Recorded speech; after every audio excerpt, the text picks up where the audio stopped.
Copom fez sua reuniãozinha e decidiu subir a taxa Selic em 0,75%, o que não foi nada de novo para o mercado já esperava isso tranquilamente. Agora a minha pergunta, o que isso te afeta? Como que muda os seus investimentos? Como que muda a renda fixa? Como que muda a renda variável? Sabia que muda a renda variável? Vou puxar a vinheta, logo depois vamos conversar um pouco sobre isso.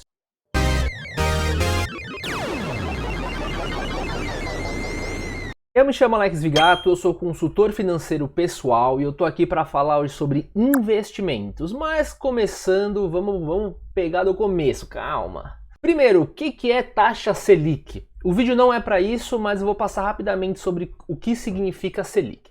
A Selic é uma taxa definida pelo Copom. De 45 em 45 dias tem uma reunião.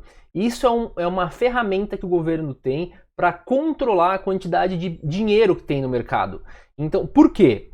Porque essa taxa ela influencia várias outras taxas, mesmo de investimento, como por exemplo o CDI. Então, se você tem dinheiro no CDB, essa mudança também te influenciou, tá?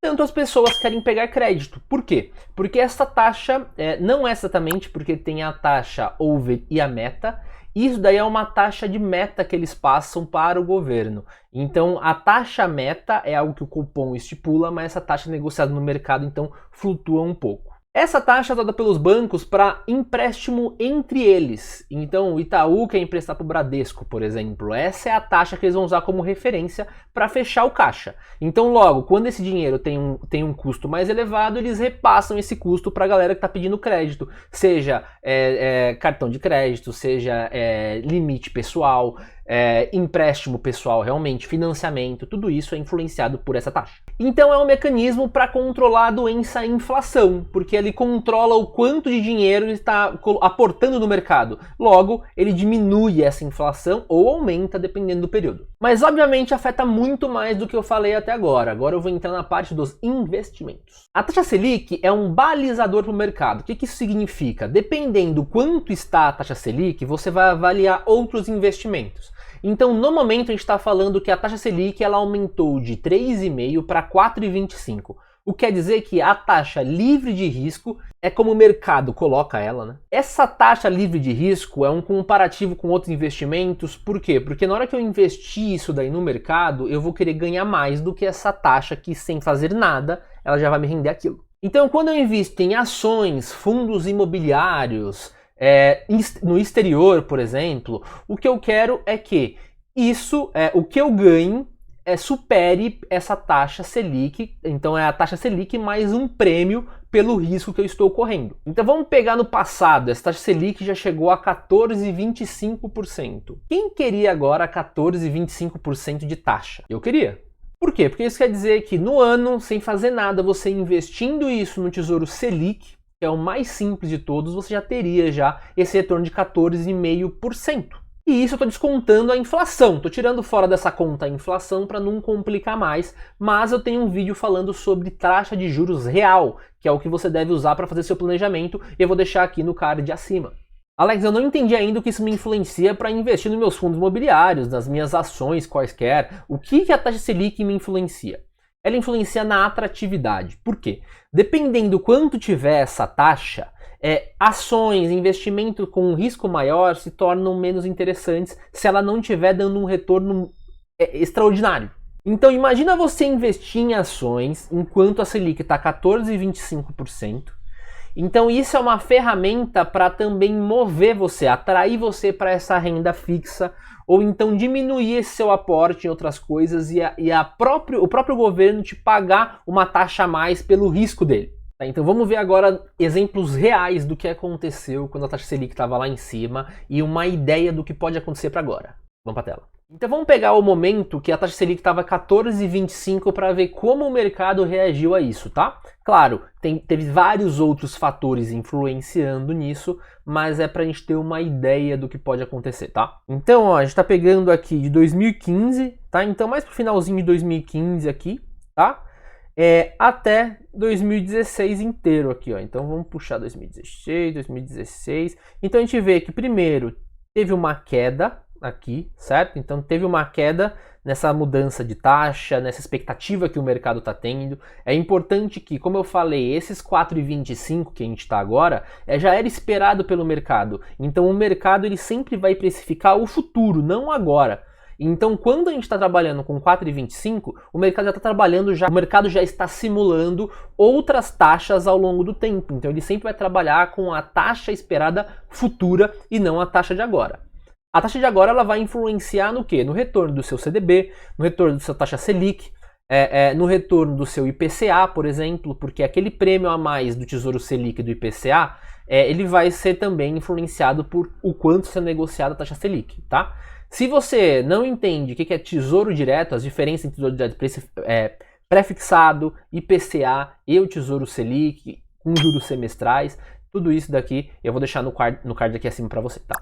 No começo, então, quando entrou essa parte dos 14,25% lá atrás, a gente teve essa queda aqui. Porque é muito mais interessante você deixar o seu dinheiro rendendo 14,25% numa renda fixa que já está pré-acordada, né, do que você investir em ações e você não esperar ganhar pelo menos mais do que os 14,25%. Esse é o racional. Ah, Alex, então por que depois ele voltou a crescer aqui, ó? Então a gente está pegando aqui, ó, abril, maio. Por quê? Porque ele já estava trabalhando com uma expectativa de atualização dessa taxa. O que significa isso? Uma queda. Então durante muito tempo o governo ele segurou essa taxa. Né? Não foi uma taxa real, vamos dizer assim. Então, essa segurada, o pessoal começou a investir um pouco mais na bolsa, até por essa queda que teve anteriormente, né? Então, a gente está falando aqui 36 mil, então 36k de pontos do Ibovespa aqui. Então, isso já abriu uma oportunidade absurda, né? Porque a gente está falando de um país emergente, todo mundo esperando um certo crescimento. Então, isso daqui se tornou uma certa oportunidade, por isso que a gente vê essa avançada brusca, tá? Para chegar aqui no final do ano de 2016 com uma expectativa de diminuir a taxa de Selic. Em que momento essa taxa começou a reduzir efetivamente, tá? Então a gente está falando aqui que a taxa começou a reduzir em outubro, tá? Então ela foi de 14,25 para 14, depois para 13,75, depois baixou de uma vez só para 13%, isso já no comecinho de 2017, tá? Então vamos ver o que aconteceu aqui no mercado, ó. Então aqui mais ou menos era outubro, então aqui foi quando saiu. Então o mercado já estava precificando já isso, então essa alta mais acentuada já foi referente a essas mudanças também, tá? Depois teve uma correção aqui e ficou trabalhando nesse período. Por quê? Porque foi um momento muito incerto.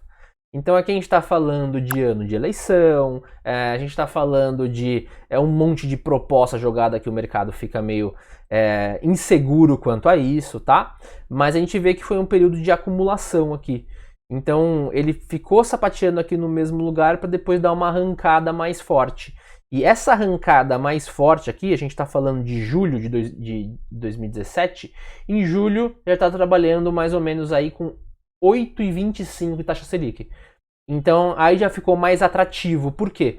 Porque se você está numa ação e você espera que ela tenha uma rentabilidade, contando já com dividendos, com tudo isso, quando você entra numa empresa, você tem essa informação já, 8,25 é muito mais real você esperar um crescimento de 10%, de 12%, 15%. Então é melhor para você investir isso. Então você consegue dividir um pouco mais as coisas. 14% é uma puta oportunidade que você está tendo naquele momento de falar, cara, eu vou colocar ali e vai render 14% sem eu fazer nada. Quando isso começa a diminuir, a atratividade, lógico, vai diminuindo também. Então isso influencia nessa escolha do ativo para o longo prazo. Agora que a gente já viu isso daí no gráfico, o que é esperado para agora? O Copom ele já anunciou esse aumento para 4,25, mas ele também anunciou crescimentos ao longo do ano. Então não se surpreendam com um novo aumento aí da taxa Selic. O Copom ele está querendo sim estimular e controlar a inflação, até por todo esse problema que a gente teve com a pandemia. Eu vou deixar aqui no link abaixo, o resultado do Copom, então é o relatório que o Copom faz, a cada 45 dias da reunião, eles soltam um relatório para o mercado, informando o que eles pensaram para fazer isso. Então tem a ver com a inflação, tem a ver com a pandemia, tem a ver com diminuir a quantidade de dinheiro em circulação do Brasil. Então são vários fatores para eles decidirem isso. Na prática, o que influencia a gente é isso que eu falei, a renda fixa vai render um pouco mais por esse motivo, tá? E os outros investimentos você vai ter que balancear, você vai ter que entender o quanto vale a pena ou não. Dependendo do quanto está pagando um fundo imobiliário, até pela oscilação dele, talvez não vale tanto a pena agora e você tem que buscar outro ativo ou então migrar uma parte maior para a carteira de renda fixa. O vídeo de hoje é esse, obrigado por me acompanhar até aqui. Se você gostou, deixa sua curtida aqui abaixo, me siga nas redes sociais, @AlexVigato no Instagram. Eu comento bastante sobre finanças pessoais lá, então me siga pra gente trocar uma ideia também disso. E se ficou algum ponto, você falou, Alex, não entendi muito bem, eu quero que você se aprofunda mais aqui, deixa aqui nos comentários que eu vou responder todos os comentários e quem sabe eu não gravo um vídeo aí pra responder diretamente sua dúvida, que pode ser de vários outros, tá? Gente, obrigado até aqui, até a próxima.